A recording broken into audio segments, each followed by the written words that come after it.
And although he's not in her. Hi everyone, welcome to Stardust Academy. ഞാൻ റോഷ്ന. നമുക്കിന്ന് sale of goods ആക്ടിലെ second unit ആണ് പഠിക്കാനുള്ളത്, conditions and warranties. ഇതിൽ നമുക്ക് നോക്കാനുള്ള ടോപ്പിക്സ് ഏതൊക്കെയാണെന്ന് വെച്ചാൽ ഫസ്റ്റ് കണ്ടീഷൻ എന്താണ്, പിന്നെ വാറണ്ടി എന്താണ്, അതിന് ഡിഫറൻസ് എന്താണ്, പിന്നെ ഏതൊക്കെ സിറ്റുവേഷൻസിലാണ് നമ്മൾ കണ്ടീഷനെ വാറണ്ടി ആയിട്ട് ട്രീറ്റ് ചെയ്യുന്നത്, അതുപോലെ എക്സ്പ്രസ് ആൻഡ് ഇംപ്ലൈഡ് കണ്ടീഷൻസ്, അത് കഴിഞ്ഞ് കാവിറ്റ് എംപ്റ്റർ. ഇത്തരം കാര്യങ്ങളാണ് നമുക്ക് ഡിസ്കസ് ചെയ്യാനുള്ളത്. അപ്പം നമുക്ക് നേരെ ക്ലാസ്സിലേക്ക് പോകാം.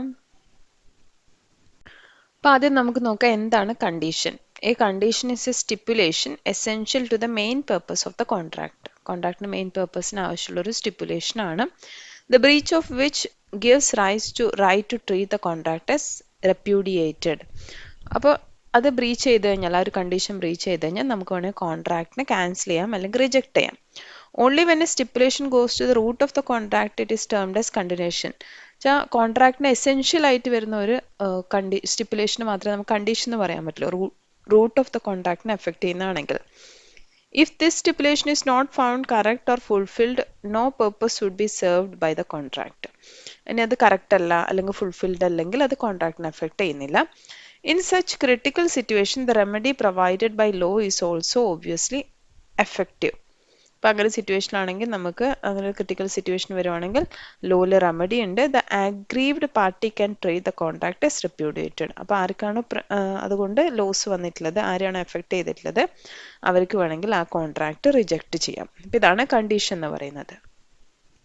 ഇനി നെക്സ്റ്റ് നമുക്ക് നോക്കാം എന്താണ് വാറണ്ടി എന്ന്. A warranty is a stipulation which is collateral to the main purpose of the contract. ഇത് കൊളാറ്ററൽ ആണ്, മറ്റേത് എസെൻഷ്യൽ നമ്മൾ പറഞ്ഞില്ലേ കണ്ടീഷൻ എന്ന് പറയുന്നത്. അപ്പം വാറണ്ടി എന്ന് പറയുന്നത് സ്റ്റിപ്പുലേഷൻ തന്നെയാണ്, പക്ഷെ collateral to the purpose of the contract ആണ്. Warranty visualizes a situation where the stipulation is important but it is not fundamental to contract. Stipulation important ആണ് പക്ഷെ ഫണ്ടമെന്റൽ അല്ല. ഫണ്ടമെന്റൽ ആണെങ്കിൽ മാത്രം അത് കണ്ടീഷൻ ആവുന്നുള്ളൂ നമ്മൾ പറഞ്ഞായിരുന്നു. ഇവിടെ ഫണ്ടമെന്റൽ അല്ലാത്തതാണ് വാറണ്ടി എന്ന് പറയുന്നത്.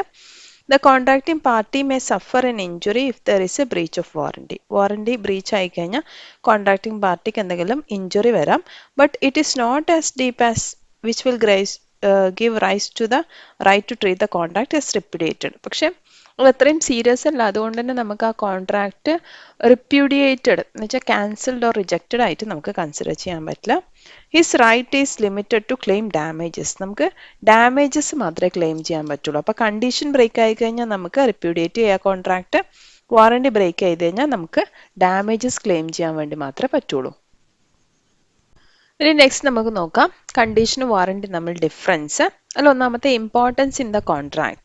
കണ്ടീഷനാണ് ഏറ്റവും ഇമ്പോർട്ടൻ്റ് അല്ലേ, because condition is a stipulation which is essential to the main purpose of the contract. കോൺട്രാക്ടിന്റെ മെയിൻ പർപ്പസിന് എസെൻഷ്യൽ ആയ കാര്യമാണ് കണ്ടീഷൻ എന്ന് പറയുന്നത്. Whereas warranty is a stipulation which is collateral to the purpose of the contract. കോൺട്രാക്ടിന്റെ പർപ്പസിന് collateral ആയിട്ട് വരുന്ന ഒരു സ്റ്റിപ്പുലേഷനാണ് നമ്മൾ കണ്ടീഷൻ എന്ന് പറയുന്നത്, വാറണ്ടി എന്ന് പറയുന്നത്. Next effects of breach. Breach ആയി കഴിഞ്ഞാൽ എന്ത് സംഭവിക്കും? If there is a breach of condition the party not at default can repudiate the contract. അപ്പോൾ ബ്രീച്ച് ഉണ്ടായി കഴിഞ്ഞാൽ, കണ്ടീഷൻ ബ്രീച്ച് ആയി കഴിഞ്ഞാൽ ആർക്കാണോ ഫോൾട്ട് വന്നിരിക്കുന്നത് വെച്ചാൽ ഫോൾട്ട് ചെയ്യാത്ത അതർ പേഴ്സൺ ഉണ്ടല്ലോ, അവർക്ക് വേണമെങ്കിൽ കോൺട്രാക്ട് റിജക്റ്റ് ചെയ്യാം. In case of breach of warranty the agreed party can claim damages only. അതിന് ബ്രീച്ച് ഓഫ് വാറണ്ടി ഉണ്ടായിക്കഴിഞ്ഞാൽ നമുക്ക് ഡാമേജസ് മാത്രമേ ക്ലെയിം ചെയ്യാൻ പറ്റുള്ളൂ. അതിന് next difference as to treatment. ട്രീറ്റ്മെന്റിൽ വരുന്ന ഡിഫറൻസ് ആണ്. A breach of condition may be treated as breach of warranty. നമുക്ക് ബ്രീച്ച് ഓഫ് കണ്ടീഷന് വേണമെങ്കിൽ ബ്രീച്ച് ഓഫ് വാറണ്ടി ആയിട്ട് ട്രീറ്റ് ചെയ്യാം. A breach of warranty cannot be treated as breach of condition. പക്ഷേ breach of warranty ഉണ്ടായിക്കഴിഞ്ഞാൽ അതിനെ നമുക്ക് breach of condition എന്നുള്ള പോലെ ട്രീറ്റ് ചെയ്യാൻ പറ്റത്തില്ല. അപ്പോൾ അത് നമ്മൾ കണ്ടീഷൻ നമുക്ക് പഠിക്കാനുണ്ട്, എപ്പോഴൊക്കെയാണ് അങ്ങനെ സിറ്റുവേഷൻ വരുന്നതെന്ന്. അപ്പം നമുക്ക് നെക്സ്റ്റ് പഠിക്കാം. അപ്പോൾ ഇത്രയും ആണ് ഇതിൻ്റെ ഡിഫറൻസ് എന്ന് പറയുന്നത്. ഇനി നമുക്ക് പഠിക്കാനുള്ളത് when condition to be treated as warranty. കണ്ടീഷനെ എപ്പോഴൊക്കെയാണ് നമ്മൾ വാറണ്ടി ആയിട്ട് ട്രീറ്റ് ചെയ്യുന്നത്? അപ്പം അതിൽ രണ്ട് സിറ്റുവേഷനാണ് വരുന്നത്. ഒന്നാമത്തെ വോളണ്ടറി വേവർ, രണ്ടാമത്തെ compulsory treatment of condition as warranty. അപ്പോൾ വോളണ്ടറി വേവറിൽ വരുന്നത് when seller commits breach of any condition, the buyer, if he so chooses, may waive the condition. ഇപ്പോൾ സെല്ലർ എന്തെങ്കിലും ബ്രീച്ച് ഓഫ് കണ്ടീഷൻ വരുത്തുവാണ്, ബയർ വിചാരിക്കുവാണ് okay അത് കുഴപ്പമില്ലെന്ന് വിചാരിക്കുവാണെങ്കിൽ അയാൾക്ക് അത് വേവ് ചെയ്യാം. Or elect to treat the breach of condition as breach of warranty, അല്ലെങ്കിൽ അത് ഒരു ബ്രീച്ച് ഓഫ് വാറണ്ടി പോലെ ട്രീറ്റ് ചെയ്യാം. ശരിക്കും ബ്രീച്ച് ഓഫ് കണ്ടീഷൻ ആയിട്ട് ട്രീറ്റ് ചെയ്ത് കഴിഞ്ഞാൽ നമ്മൾ ആ കോൺട്രാക്ട് വേണമെങ്കിൽ നമുക്ക് ക്യാൻസൽ ചെയ്യാം അല്ലേ. അതല്ലാതെ അയാൾക്ക് വേണമെങ്കിൽ അതിനെ നമുക്ക് വേവ് ചെയ്യാം, ആ കണ്ടീഷൻ തന്നെ ഒഴിവാക്കാം, അല്ലെങ്കിൽ നമുക്കത് വാറണ്ടി ബ്രീച്ച് ആയ രീതിയിൽ നമുക്ക് ട്രീറ്റ് ചെയ്യാം. അപ്പോൾ അതിന് ശേഷം പിന്നെ നമുക്ക് തിരിച്ച് ചെയ്യാൻ പറ്റില്ല. ഒരു തവണ അത് കണ്ടീഷൻ വേവ് ചെയ്ത് കഴിഞ്ഞാൽ പിന്നെ ഒരിക്കലും നമുക്ക് ആ കണ്ടീഷൻ ഫുൾഫിൽ ചെയ്ത് തരണമെന്ന് പറയാൻ പറ്റില്ല. Next, compulsory treatment of condition as warranty. ഇതെപ്പോഴാണ് വരുന്നതെന്ന് വെച്ച് കഴിഞ്ഞാൽ where the contract is not severable and the buyer has accepted the goods or a part thereof, the breach of any condition by the seller can be treated as breach of warranty unless there is a term of the contract express or implied. ഇപ്പോൾ ആ കോൺട്രാക്റ്റിൽ breach of condition ഉണ്ടായി, പക്ഷെ seller അത് buyer അത് accept ചെയ്തു, goods accept ചെയ്ത് കഴിഞ്ഞാൽ പിന്നെ അയാൾക്കത് ക്ലെയിം ചെയ്യാൻ പറ്റില്ല, അത് ബ്രീച്ച് ഓഫ് കണ്ടീഷൻ എന്ന് ക്ലെയിം ചെയ്യാൻ പറ്റില്ല. ഫോർ എക്സാമ്പിൾ, ഒരാളൊരു പേന വാങ്ങിക്കുവാണ്, അപ്പോൾ പേന ഡിഫക്റ്റീവ് ആയിരുന്നു, വാങ്ങിച്ചു കഴിഞ്ഞപ്പോൾ ഡിഫക്റ്റീവാന്ന് മനസ്സിലായി, അപ്പോൾ അത് വർക്ക് ചെയ്യുന്നില്ല പേന, അപ്പോൾ തന്നെ നമുക്ക് ബ്രീച്ച് ഓഫ് കണ്ടീഷൻ ആണല്ലേ, അതിൻ്റെ പേർപ്പസിനെ എഫക്ട് ചെയ്യുന്ന രീതിയിലുള്ള കാര്യമാണ്, അപ്പോൾ തന്നെ വേണമെങ്കിൽ ചെയ്യാം. പക്ഷെ ഇയാൾ എന്ത് ചെയ്തു, ആ പേന കൊണ്ട് റിപ്പയർ ചെയ്ത് കഴിഞ്ഞിട്ട് പിന്നെ നമുക്ക് അവിടെ പോയിട്ട് കണ്ടീഷൻ ബ്രീച്ച് ഓഫ് കണ്ടീഷൻ എന്ന് പറയാൻ പറ്റില്ല. അപ്പോൾ അയാളത് ആക്സെപ്റ്റ് ചെയ്ത് കഴിഞ്ഞു അല്ലേ, അത് വർക്ക് ചെയ്യാത്തതാണ്, അത് ഞാൻ ചെയ്തോളാം എന്നുള്ള ഒരു ആക്സെപ്റ്റൻസ് ആണ് അവിടെ വരുന്നത്. അപ്പോൾ അതിനുശേഷം പിന്നെ നമുക്ക് ബ്രീച്ച് ഓഫ് കണ്ടീഷൻ ആയിട്ട് വിചാരിക്കാൻ പറ്റില്ല, വേണമെങ്കിൽ നമുക്ക് ഡാമേജസ് ക്ലെയിം ചെയ്യാം, ബ്രീച്ച് ഓഫ് വാറണ്ടി പോലെ ട്രീറ്റ് ചെയ്തിട്ട് ഡാമേജസ് ക്ലെയിം ചെയ്യാൻ പറ്റും. ഇനി നമ്മൾ നോർമലി ഓരോ കോൺട്രാക്റ്റിൽ പറയുന്ന പോലെ ഇതിലും ഇംപ്ലൈഡ് ആൻഡ് എക്സ്പ്രസ്ഡ് കണ്ടീഷൻസ് ഉണ്ട്, അല്ലെങ്കിൽ വാറണ്ടീസ് ഉണ്ട്. എക്സ്പ്രസ് എന്ന് പറഞ്ഞാൽ നമുക്കറിയാം എപ്പോഴും അത് കോൺട്രാക്ട് ഓഫ് സെയിൽ എക്സ്പ്രസ്ലി പറഞ്ഞിരിക്കുന്നതാണ്, സ്പോക്കൺ ഓർ റിട്ടൺ വേർഡ്സിൽ. ഇംപ്ലൈഡ് എന്ന് പറഞ്ഞാൽ അവരുടെ ബിഹേവിയർ കാരണം നമ്മൾ മനസ്സിലാക്കിയെടുക്കുന്നതാണ്. അപ്പോൾ ഇതിൽ നമുക്ക് ഇംപ്ലൈഡ് കണ്ടീഷനാണ് ആദ്യം പഠിക്കാനുള്ളത്. ഒന്നാമത്തെ condition as to title. Condition as to title എന്ന് ഉദ്ദേശിക്കുന്നത് സെല്ലറിന് എപ്പോഴും സെല്ല് ചെയ്യാനുള്ള റൈറ്റ് ഉണ്ടെന്നാണ് നമ്മൾ അസ്യൂം ചെയ്യുന്നത്. ഇപ്പം അയാൾക്ക് അതിൻ്റെ ടൈറ്റിൽ ഇല്ലെങ്കിലും അയാൾക്ക് ടൈറ്റിൽ ഉണ്ടെന്ന എസംഷനിലാണ് അവിടെ സെയിൽ നടക്കുന്നത്. അതേപോലെ തന്നെ എഗ്രിമെൻറ്റ് ടു സെയിലാണെങ്കിൽ അയാൾക്ക് ഒരു ഫ്യൂച്ചർ ടൈമിൽ അത് പ്രോപ്പർട്ടിയുടെ ടൈറ്റിൽ പാസ് ചെയ്യാനുള്ള റൈറ്റ് ഉണ്ടെന്ന് നമ്മൾ വിശ്വസിക്കുന്നു. അത് ഇംപ്ലൈഡ് കണ്ടീഷനിൽ ഫസ്റ്റ് വരുന്നതാണ് condition as to title. Next, sale by description. Description പറയുകയാണെന്ന് വെച്ചാൽ ഒരു സാധനം ഇന്ന രീതിയിലാണെന്ന് പറയുകയാണെങ്കിൽ അതിൽ കണ്ടീഷൻ എന്ന് പറഞ്ഞാൽ ആ പറഞ്ഞ രീതിയിലുള്ള പ്രോഡക്റ്റ് തന്നെ ആയിരിക്കണം. നമ്മൾ ഡിസ്ക്രിപ്ഷൻ കൊടുത്തിട്ടുണ്ടെങ്കിൽ, അപ്പോൾ ഇതിലൊരു കേസ് ലോ പറയുന്നതിൽ പീസ് കൊടുക്കാന്ന് പറഞ്ഞു കഴിഞ്ഞാൽ അത് ബീൻസ് ആവാൻ പാടില്ല. ബീൻസിൻ്റെ അകത്ത് നമുക്ക് പീസ് എടുക്കാൻ പറ്റും, പക്ഷെ പീസ് എന്ന് പറഞ്ഞു കഴിഞ്ഞാൽ പീസ് തന്നെ കൊടുത്തിരിക്കണം. Next, sale by sample. ഇനി ഇൻ കേസ് നമ്മൾ സാമ്പിൾ കണ്ട് നമ്മൾ ഓർഡർ ചെയ്യുവാണെങ്കിൽ, ഇത്രയും സാധനങ്ങളാണെങ്കിൽ അതിൽ നമുക്ക് ആ സാമ്പിൾ എങ്ങനെയാണോ തന്നിരിക്കുന്നത് സെയിം ക്വാളിറ്റി ഉണ്ടായിരിക്കണം നമ്മൾ പർച്ചേസ് ചെയ്യുന്ന ഐറ്റത്തിനും. Next, sale by sample as well as description. ഇനി സാമ്പിളും ഡിസ്ക്രിപ്ഷൻ രണ്ടും ഉള്ള കേസാണ് വെച്ചാൽ നമുക്ക് സാമ്പിൾ തന്നു, നമ്മൾ ഡിസ്ക്രിപ്ഷൻ കൂടി കൊടുക്കുകയാണെങ്കിൽ ഇതിൽ ഇന്ന കളർ എന്ന് പറഞ്ഞിട്ട് ഡിസ്ക്രിപ്ഷൻ കൂടി കൊടുക്കുകയാണെങ്കിൽ അതും കൂടി ഫുൾഫിൽ ചെയ്യുന്ന രീതിയിലായിരിക്കണം. Next, condition as to quality or fitness. അതേപോലെ തന്നെ ക്വാളിറ്റി ആൻഡ് ഓർ ഫിറ്റ്നസിൻ്റെ കേസിൽ വരുവാണെങ്കിൽ അവിടെ ഒരു ഇംപ്ലൈഡ് കണ്ടീഷൻ ഇല്ല, അത് ബയറിൻ്റെ ഒരു റെസ്പോൺസിബിലിറ്റിയാണ് നമ്മൾ അതിൻ്റെ ക്വാളിറ്റി അതേപോലെ കണ്ടീഷനൊക്കെ നമ്മൾ ചെക്ക് ചെയ്യുക എന്നുള്ളത്. ഇനിയിപ്പോൾ ഇൻ കേസ് അയാൾ പറയുകയാണ് നമ്മൾ ഇന്ന പേർപ്പസിന് വേണ്ടി യൂസ് ചെയ്യാൻ വേണ്ടിയാണെന്ന് പറയുകയാണെങ്കിൽ ആ പേർപ്പസിന് ഫിറ്റ് ചെയ്യുന്ന രീതിയിലുള്ള ക്വാളിറ്റി ആൻഡ് ഫിറ്റ്നസ് അതിനുണ്ടായിരിക്കണം. Next, condition as to merchantability. Merchantability എന്ന് പറഞ്ഞു കഴിഞ്ഞാൽ കൊമേഴ്ഷ്യലി സെയിലബിൾ ആയിരിക്കണം.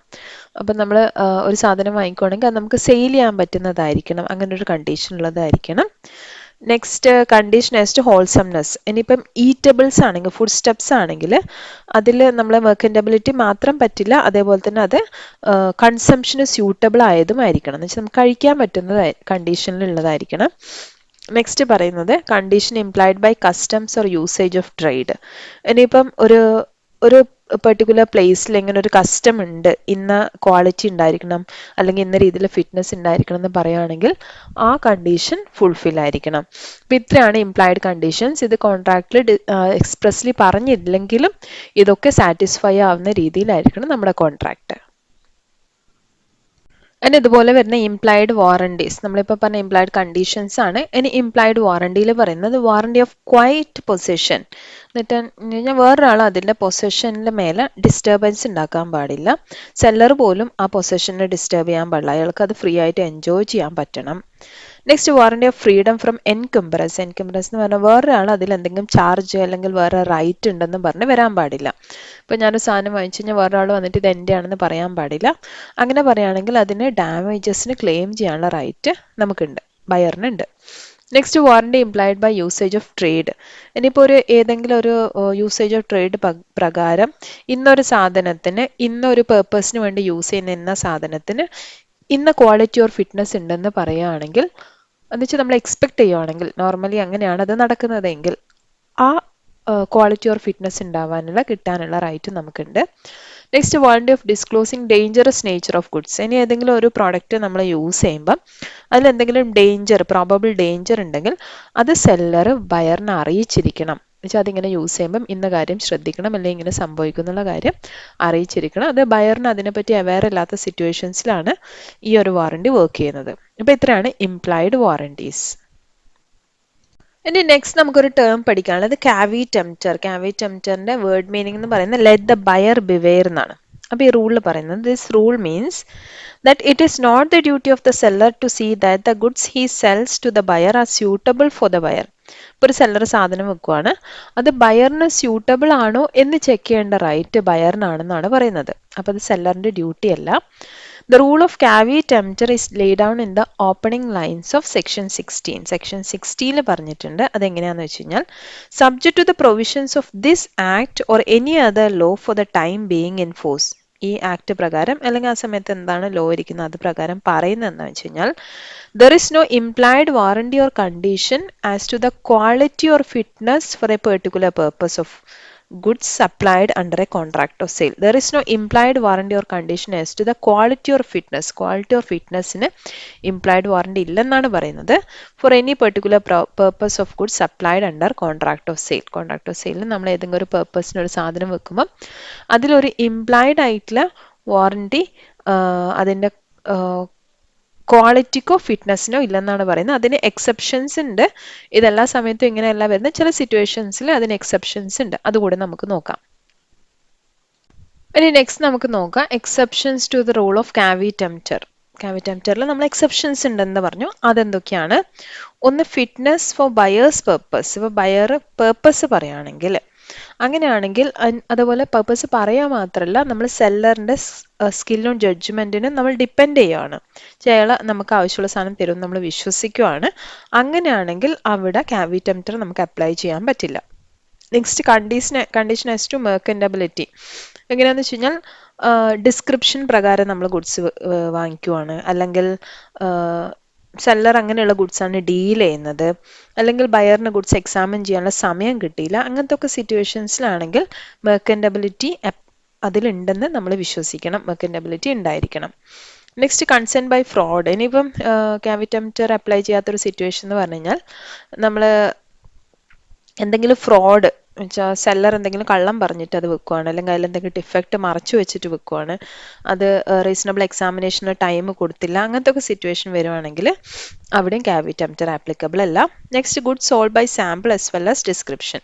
നമ്മൾ നേരത്തെ പറഞ്ഞില്ലേ സാമ്പിൾ കണ്ട് നമ്മൾ വാങ്ങിക്കുവാണ്, അപ്പോൾ അതുപോലെ ഡിസ്ക്രിപ്ഷനും കൊടുത്തിട്ടുണ്ട്. സാമ്പിളിലുള്ള സാധനം കണ്ട് ഇതിൻ്റെ ഇന്ന രീതിയിലെന്നോ അല്ലെങ്കിൽ ഇതിൻ്റെ ഇന്ന കളറെന്നോ വല്ലതും പറയുകയാണെങ്കിൽ അത് അതിലുള്ളതായിരിക്കണം. Next good sold by sample. ഇനി സാമ്പിൾ പറഞ്ഞ് കാണിച്ചിട്ടാണെങ്കിൽ ആ സാമ്പിളിനനുസരിച്ച് ഉണ്ടായിരിക്കണം. Condition as to quality of fitness annexed by the usage or custom of trade. അതേപോലെ തന്നെ ആ സ്ഥലത്തുള്ള ഒരു കസ്റ്റം പ്രകാരം ആ സാധനത്തിന് ഇന്ന യൂസേജിന് ഇന്ന ക്വാളിറ്റി ഉണ്ടെന്ന് നമ്മൾ ഓൾറെഡി കസ്റ്റം ഓഫ് ട്രേഡ് പ്രകാരം ഡിസൈഡ് ചെയ്തിട്ടുണ്ടെങ്കിൽ അതും ആ സമയത്ത് നമുക്ക് കാവി ടെംപ്റ്റർ ആപ്ലിക്കബിൾ അല്ല. ആ സമയത്ത് നമുക്ക് ആ പറഞ്ഞിരിക്കുന്ന ക്വാളിറ്റി അതിനുണ്ടായിരിക്കണം. അപ്പോൾ ഇത്രയാണ് exceptions to the rule of caveat emptor. ഇപ്പം നമ്മൾ ഇന്ന് ഈ വീഡിയോയിൽ ഡിസ്കസ് ചെയ്തത് കണ്ടീഷൻസ് ആൻഡ് വാറണ്ടീസ് ആണ്. അതിൽ ആദ്യം കണ്ടീഷൻ എന്താണെന്ന് പഠിച്ചു, വാറണ്ടി എന്താണെന്ന് പഠിച്ചു, അതിൻ്റെ ഡിഫറൻസ് പഠിച്ചിട്ടുണ്ട്. ഇനി ചില സിറ്റുവേഷൻസിൽ നമ്മൾ കണ്ടീഷനെ വാറണ്ടി ആയിട്ട് ട്രീറ്റ് ചെയ്യും, രണ്ട് സിറ്റുവേഷൻ അല്ലേ, ആ രണ്ട് സിറ്റുവേഷൻ എന്താണെന്ന് പഠിച്ചു. പിന്നെ express and implied conditions and warranties ഉണ്ടെന്ന് പഠിച്ചു. അതിൽ എക്സ്പ്രസ് നമുക്ക് പ്രത്യേകിച്ച് പറയാനില്ല അല്ലേ, അത് നമ്മൾ കോൺട്രാക്ട് പറയുന്ന കാര്യം തന്നെ. അതിൽ ഇംപ്ലൈഡ് കണ്ടീഷൻസ് പഠിച്ചിട്ടുണ്ട്, ഇംപ്ലൈഡ് വാറണ്ടീസ് പഠിച്ചിട്ടുണ്ട്. പിന്നെ നമ്മൾ പഠിച്ച ഒരു ടേം ക്യാവിറ്റ് എംപ്റ്റർ ആണ്. ഇനി ക്യാവിറ്റ് എംപ്റ്ററിന്റെ റൂളിന് എക്സെപ്ഷൻസ് ഉണ്ട്, ആ എക്സെപ്ഷൻസ് എന്തൊക്കെയാണെന്ന് നമ്മളൊരു 6 പോയിന്റ് അതും പഠിച്ചു. ഇത്രയും കാര്യങ്ങളാണ് നമ്മൾ ഈ വീഡിയോയിൽ ഡിസ്കസ് ചെയ്തത്. ഇതുവരെയുള്ള എല്ലാവർക്കും ക്ലിയർ ആയി എന്ന് വിചാരിക്കുന്നു. അടുത്ത വീഡിയോയിൽ കൂടി വീണ്ടും കാണാം. അതുവരയ്ക്കും happy learning.